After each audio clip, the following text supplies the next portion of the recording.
रोहित, मुझे नहीं लगता अब मैं ज़्यादा समय तक जिंदा रहूंगी।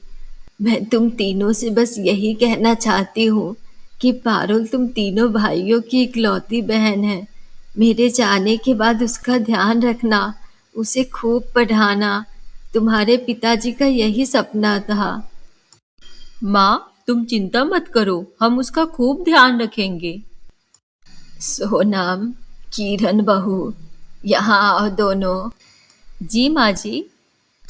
अब मैं पारुल की जिम्मेदारी तुम दोनों को सौंप रही हूँ।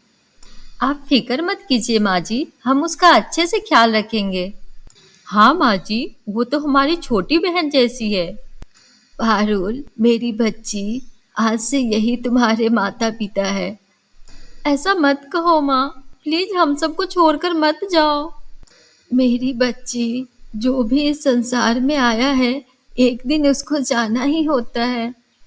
यही सरला के आखिरी लफ्ज थे। इसके बाद उसने अपनी आंखें बंद कर ली। पारुल को अपनी माँ के मौत के सदमे से उभरने में पूरा 1 महीना लग गया। फिर 1 महीने बाद जब वह कॉलेज जाने के लिए तैयार हुई। भाभी, मैं कॉलेज जा रही हूँ। कॉलेज? लेकिन क्यों? अब ये सब की क्या जरूरत है? क्या मतलब भाभी? मतलब ये कि अब तू घर का काम काज सीख। शादी के बाद तेरी पढ़ाई नहीं बल्कि चूल्हा चौका ही काम आएगा। बिल्कुल ठीक कह रही है जेठानी जी। 18 तेरे पूरे हो गए। अब 2-3 साल में तेरे भाई तेरी शादी कर देंगे। तो अभी से काम सीखेगी, तभी तो तब तक अच्छे से कर पाएगी ससुराल में जाकर। लेकिन भाभी, मैं आगे पढ़ना चाहती हूँ। मेरा सपना है कि मैं आगे की पढ़ाई करूँ और फिर अच्छी सी नौकरी करूँ। हाँ, ताकि लोग हमें ताने दे कि माँ बाप के गुजरने के बाद भाभीियों ने बेचारी को पैसे कमाने भेज दिया। हाँ, तुम क्या समाज में हमारी नाक कटवाना चाहती हो? और वैसे भी सासू माँ ने कहा था कि अब से हम तुम्हारी माँ है, तो हमारा कहना मान। आज से तेरी पढ़ाई बंद, समझी? और अब ये किताबें अंदर रख और लग जा काम पर। सूरज भैया, आप ही कुछ कहिए ना भाभीियों से। भाभी, अगर ये पढ़ना चाहती है तो पढ़ने दीजिए ना। तू चुप कर सूरज, तुझे भी तो कॉलेज पढ़ने ही भेजा था ना हमने। लेकिन तूने वहां जाकर क्या किया? उस सलोनी से इश्क लड़ा बैठा और अब उससे शादी करने वाला है। हाँ हाँ, अगर इसने भी ऐसा किया तो फिर तो हम कहीं मुंह दिखाने लायक भी नहीं रहेंगे। लेकिन भाभी, मैं ऐसा कुछ नहीं करूंगी। अपनी जुबान बंद रखो और जाओ किचन में जाकर खाना बनाने की तैयारी करो। उसके बाद पारुल की दोनों भाभियां सारा दिन घर का काम करवाती थी और खुद आराम करती थी। उन्हें तो मानो फ्री की नौकरानी मिल गई। लेकिन फिर पारुल ने सोचा कि अगर वो अपने बड़े भाइयों से इस बारे में बात करे तो हो सकता है कि वो उसकी बात मान जाए। भैया, मैं आपसे कुछ बात करना चाहती हूँ। हाँ बोल ना पारुल, तुझे क्या चाहिए? भैया, बड़ी और मजली भाभी ने मेरी पढ़ाई बंद करवा दी है, पर मुझे कॉलेज जाना है भैया। मैं आगे पढ़ना चाहती हूँ। क्या? पर ऐसा क्यों किया उन्होंने? सोनम, किरण, इधर आओ। ये मैं क्या सुन रहा हूँ? तूने पारुल की पढ़ाई बंद करवा दी? ये तो हमने इस घर की भलाई के लिए किया है। लेकिन वो कैसे? देखो जी, हम नहीं चाहते जो सूरज ने किया वही काम पारुल भी करे। अगर कहीं मुंह काला कराए, फिर हम तो समाज में किसी को अपना मुंह दिखाने लायक नहीं रहेंगे। हाँ, और यही उम्र तो होती है फिसलने की। कहीं ऊंच नीच हो गई तो लोग तो यही कहेंगे कि बिना माँ बाप की लड़की को भाई भाभी संभाल नहीं पाए। बात तो तुम लोगों की सही है। मैं भी तुम दोनों की बातों से सहमत हूँ। ये आप लोग क्या कह रहे हैं भैया? बिल्कुल सही कह रहे हैं। तू तो लड़का था इसलिए किसी ने कुछ नहीं कहा, लेकिन ये लड़की है। कुछ ऐसा वैसा हुआ तो सब हमें ही ताने देंगे। अब से ये घर का काम सीखेगी अपनी भाभीियों से, ठीक है? और यही हमारा आखिरी फैसला है। दोनों भाभीियों ने अपनी बातों में अपने पतियों को भी फंसा लिया। अब तो जैसे उनके मन का कहा हो गया था। अब तो वो दोनों पूरा दिन आराम करती और बेचारी पारुल पर हुक्म चलाती। पारुल, अरे ओ पारुल, कहाँ मर गई? जी भाभी, तुझे कहा था ना सबके लिए आलू के पराठे बना देना। भाभी, आज मेरी तबीयत कुछ ठीक नहीं लग रही है। आज आप ही बना लीजिए ना। हाँ, तुझे शर्म नहीं आती? अपनी बड़ी भाभीियों से कह रही है खाना बनाने को।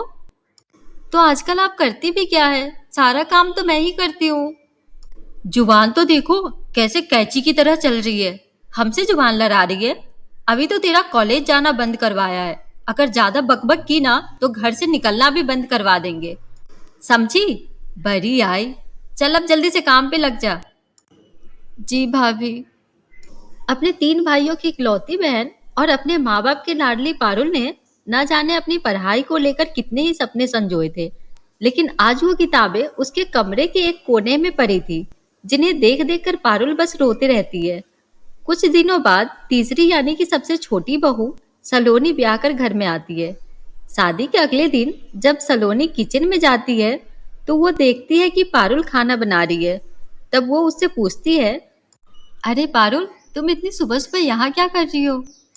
भाभी, मैं तो जल्दी उठकर सबके लिए खाना बनाती हूँ, फिर तीनों भाइयों का लंच बॉक्स भी तो पैक करना होता है ना। और तुम्हारा कॉलेज? वो तो हमने इसका कब का छुड़वा दिया, ताकि ये भी तुम्हारी तरह कोई गुल न खिला ले। लेकिन अगर ये पढ़ेगी लिखेगी, अपने पैरों पे खड़ी होगी, तो क्या बुराई है इसमें? आज मैं भी इंडिपेंडेंट हूँ, अपने पैरों पे खड़ी हूँ, तो क्या बुरा है इसमें? हमने जो भी किया है इसकी भलाई के लिए किया है।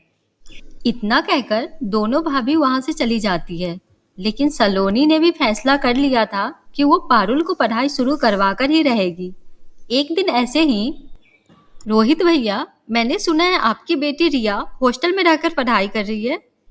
हाँ, हमने ही उसे भेजा है। बहुत अच्छा हॉस्टल है, अच्छी पढ़ाई होती है वहाँ। अच्छा, लेकिन आपकी नजरों से दूर उसने कोई कांड कर दिया तो? मैं तो कहती हूँ उसकी पढ़ाई बंद करवा दीजिए और उसे यहाँ बुला लीजिए। पारुल के साथ वो भी चूल्हा चौका संभालेगी। मेरी बेटी अभी छोटी है, 11वीं में पढ़ती है, भला वो क्यों चूल्हा चौका करे? मैं तो चाहती हूँ वो पढ़ लिख कर कुछ बने। तो यही सोच आपने पारुल के लिए क्यों नहीं रखी? क्योंकि ये आपकी बेटी नहीं है इसलिए? आप रिया के माँ बाप हैं, इसी तरह पारुल के माता पिता ने भी इसके लिए सपने देखे होंगे ना। आप लोगों ने इसके सपनों की परवाह किए बिना इसे रसोई में धकेल दिया। सलोनी की बात सुनकर सबका सर शर्म से नीचे झुक गया। उन सबको अपनी गलती का एहसास हो गया। पारुल की दोनों भाभियों ने उससे माफी मांगी। हमें माफ कर दो पारुल, आज जब बात खुद की बेटी की पढ़ाई पर आई तब मुझे एहसास हुआ कि हमने तुम्हारे साथ गलत किया। अब से तुम अपने सारे सपने पूरा करना और खूब ऊंची उड़ान उड़ना। हाँ पारुल, और इसमें हम सब तुम्हारे साथ हैं। बिल्कुल सही, अब तुम जैसा चाहोगी वैसा ही होगा। थैंक यू सलोनी भाभी। मैं चाहती हूँ कि मैं भी आपकी तरह बनूं, अपना करियर और घर दोनों अच्छे से संभालूं। इसके बाद पारुल सलोनी के गले लग जाती है और वो अगले दिन से ही कॉलेज जाना शुरू कर देती है। हेलो दोस्तों, तो कैसी लगी आप सभी को हमारी ये कहानी? हमें कमेंट करके जरूर बताएं। और अगर अभी तक आपने हमारा चैनल सब्सक्राइब नहीं किया है तो अभी सब्सक्राइब कर दीजिए, क्योंकि हम आएंगे हर रोज एक नई कहानी के साथ। Thank you.